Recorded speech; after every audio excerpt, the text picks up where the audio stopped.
Comment ça va YouTube et bienvenue dans une nouvelle vidéo. On est dans une maison magnifique. Un petit bassin magnifique. Des érables japonaises magnifiques.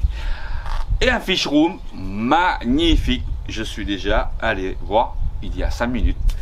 Et on est dans la région où vous savez bien, il y a 24 heures du Mans. Hein? Si pour certains ont suivi mes vlogs, ils savent très bien que je suis au Mans. Et aujourd'hui, on est au Mans. Comme par hasard, il y a un abonné qui habite là. Donc, ça tombe très bien. Il a un fish room. Il a beaucoup de poissons. Des bacs sont super propres. Des crevettes, etc. Je vous en dis pas plus. Mais, je vous fais découvrir ça tout de suite avec Jacques. Waouh, qu'est-ce qu'il y a marqué là? Débit de poisson. Moi, je pensais à un débit de boisson. Allez, on va rentrer dedans.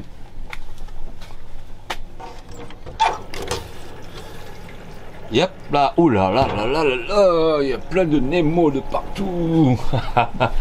C'est tout mignon. Oui. Je vous présente Jacques. Bonjour. Merci de m'accueillir ici chez toi, dans ta fish room, magnifique fish room. D'où vient ta passion et ça fait combien de temps que tu fais de l'aquariophilie? Alors ma passion, elle a commencé parce que j'étais pêcheur avant. Donc, comme j'étais parti tous les dimanches à la pêche, ma femme a commencé à comment dire, à avoir un petit ras-le-bol. Ouais. Hein, dimanche parti et tout, donc voilà. Donc, pour ceux qui sont mariés, là, rigolez pas. Hein. Et du coup, quand je pêchais le carnassier, donc il me fallait des vifs. D'accord. Donc ça a commencé comme ça. En fait, si je comprends bien, tu fais de l'élevage de vifs. Voilà. Ça a pour commencé pouvoir comme ça. pêcher les brochets. Voilà, c'est ça. Et après, pas mal voilà. ça. Après, je suis passé dans les poissons d'eau chaude. D'accord. Voilà. Donc ça fait combien d'années? 25 ans à peu près. 25 ans. Ouais. Ok. Et ta spécialité, c'est quoi? Le scalaire. Le scalaire. Ok. On a même point commun. Parfait. Alors, ici, on est au sous-sol chez toi. Voilà. Et la pièce, elle est chauffée ou non? Non. Pas du tout. C'est Pas que du les chauffages Ouais. pour chauffer. Mais je vois que c'est vachement bien isolé. Donc, Oui, voilà, il n'y a pas de condensation, il n'y a rien. Et c'est vachement bien isolé. C'est parfait. C'est parfait.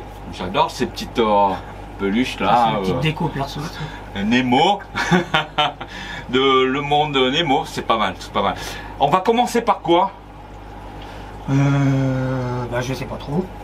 Ah bah je sais pas, tu es dans ta fiche room. Bah ouais, je sais bien. Bah, on peut commencer par présenter un peu les scalaires que je fais. D'accord, ok. Là on a 3 scalaires. Au fait tu essaies de former un couple. Oui. Donc là au fait Ils sont plusieurs, il doit y en avoir 3 ou 4 dans l'aquarium. Ouais. Et j'attends que qu'un couple se forme. D'accord. Naturellement. Ok. Et dedans il y a des japonicas, je vois. Non, c'est pas des japonicas. C'est quoi? C'est de la Macrobrachium dianum. C'est une grosse crevette. C'est une des plus grosses crevettes qu'on peut trouver à mettre dans les aquariums. Ah ouais? Ouais. Elle est plus grosse que la japonica. Alors ça c'est des crevettes qui viennent de l'Inde. C'est ça hein? Ouais, c'est ça. Et leur nom? Macrobrachium dianum. Waouh. Au début, je croyais que c'était des japonicas. Ça y ressemble pas mal, mais elles sont beaucoup plus grosses avec des pinces rouges. C'est la première fois que je vois.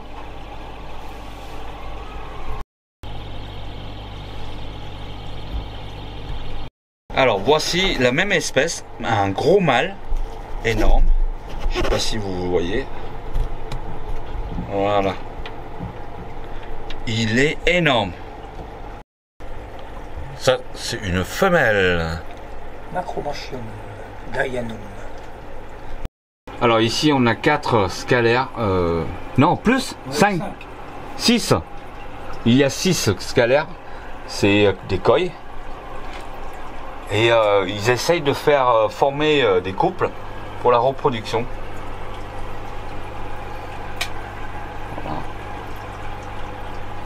Bon, comme vous voyez, je vous ai déjà dit pas mal de fois, en reproduction, toujours un bac nu. Ok.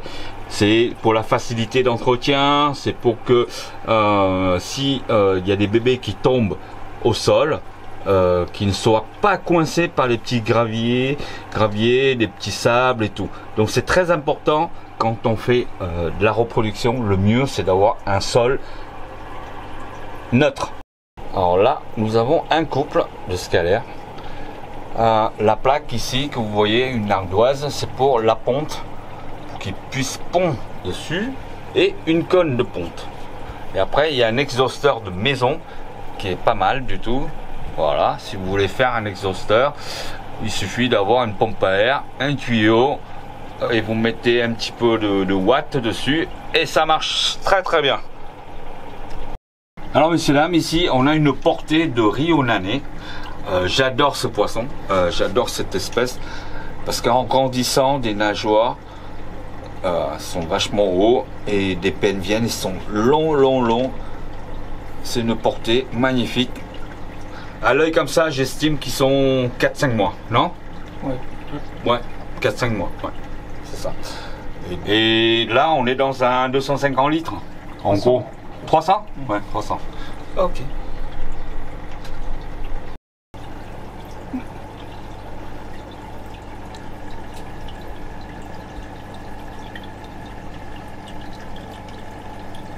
Là, c'est ma dernière reproduction d'Ancistrus Gold, qui a à peine une semaine. Une semaine, ouais. Alors ici, on a les plus gros, ils ont déjà 2 semaines. En fait, c'est 2 portées. Il y a 2 portées. Oui. D'accord, ok. Les tout petits, c'est il y a une semaine, et les autres, c'est il y a 2 semaines. D'accord, Ancistrus Gold. Et les parents, ils sont où? Ils sont dans ce bac-là.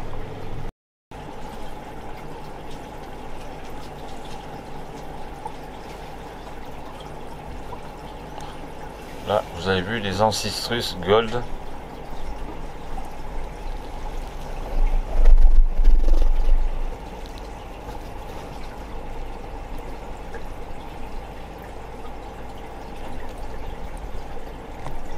Jacques, à toi.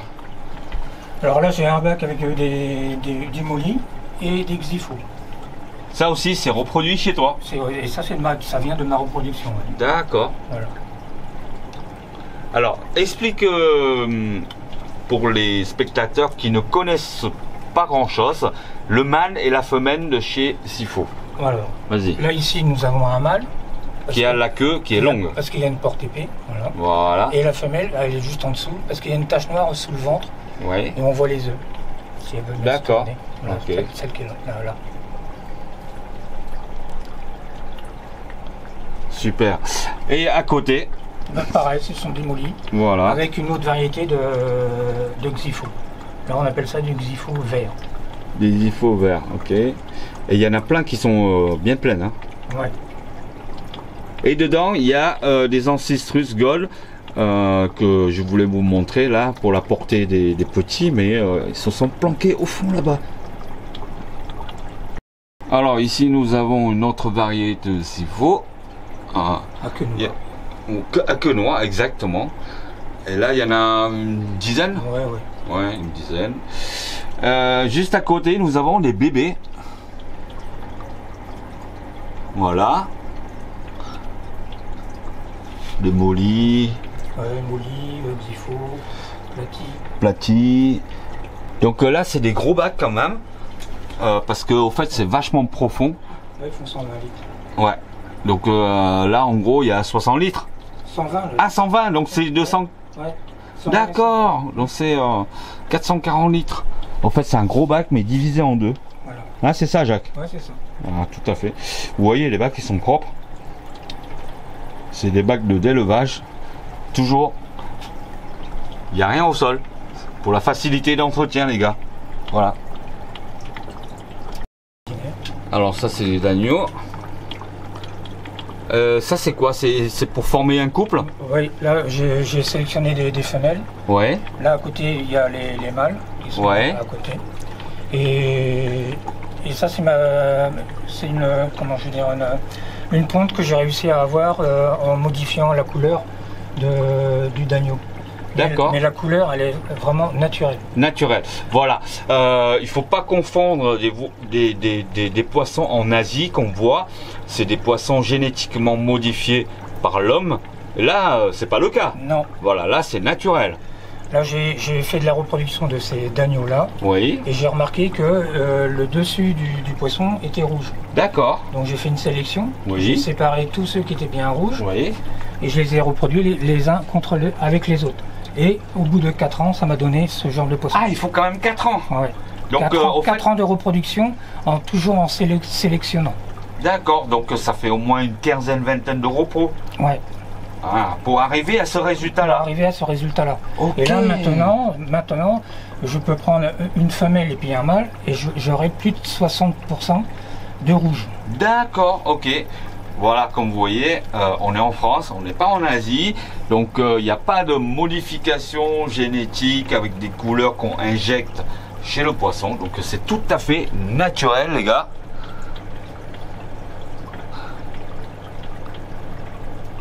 Ah, ils sont magnifiques. Ils sont magnifiques.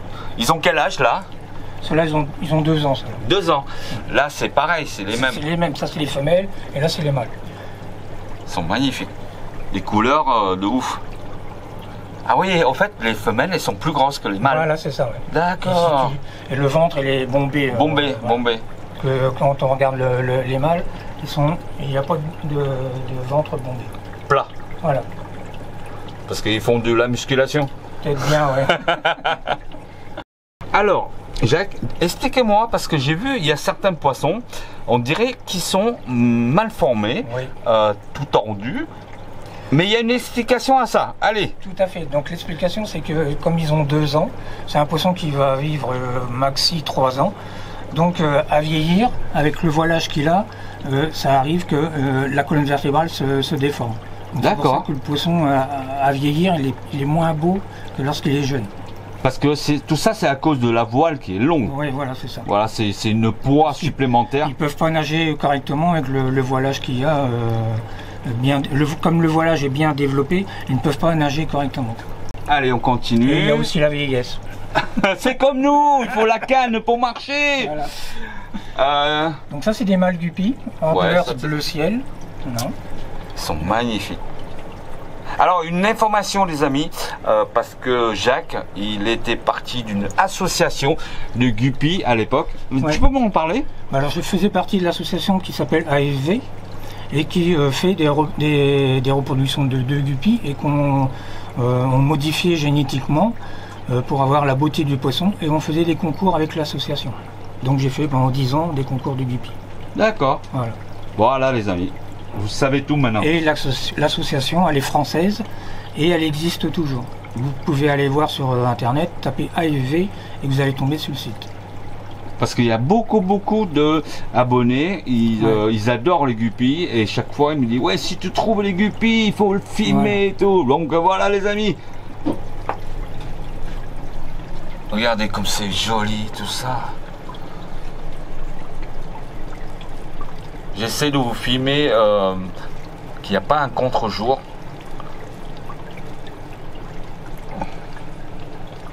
Magnifique. Ici, il y a des corridoras. Il y a 2 sortes de corridoras. Allez, Jacques, à toi. Alors, il y a les corridoras ainus, ici, et qui sont là dans un bac comme ça avec un gros groupe pour arriver à récupérer les œufs. D'accord. Qui vont déposer soit sur la vitre ou sur les objets. Comment tu fais? Tu les racles avec une lame? Oui, j'enlève les œufs et je les mets dans un petit bac. D'accord. Et je les fais éclore plus tard. Voilà, ici on a une autre espèce. Donc là c'est une espèce de Corridoras paleanthus. C'est les corridoras les plus connus dans le mode de l'aquariophilie. D'accord. Ok. Alors c'est grâce à ce jeune homme, Gaël, qui m'a contacté sur Facebook, qui m'a contacté sur Messenger. Lui aussi, il a des poissons chez lui.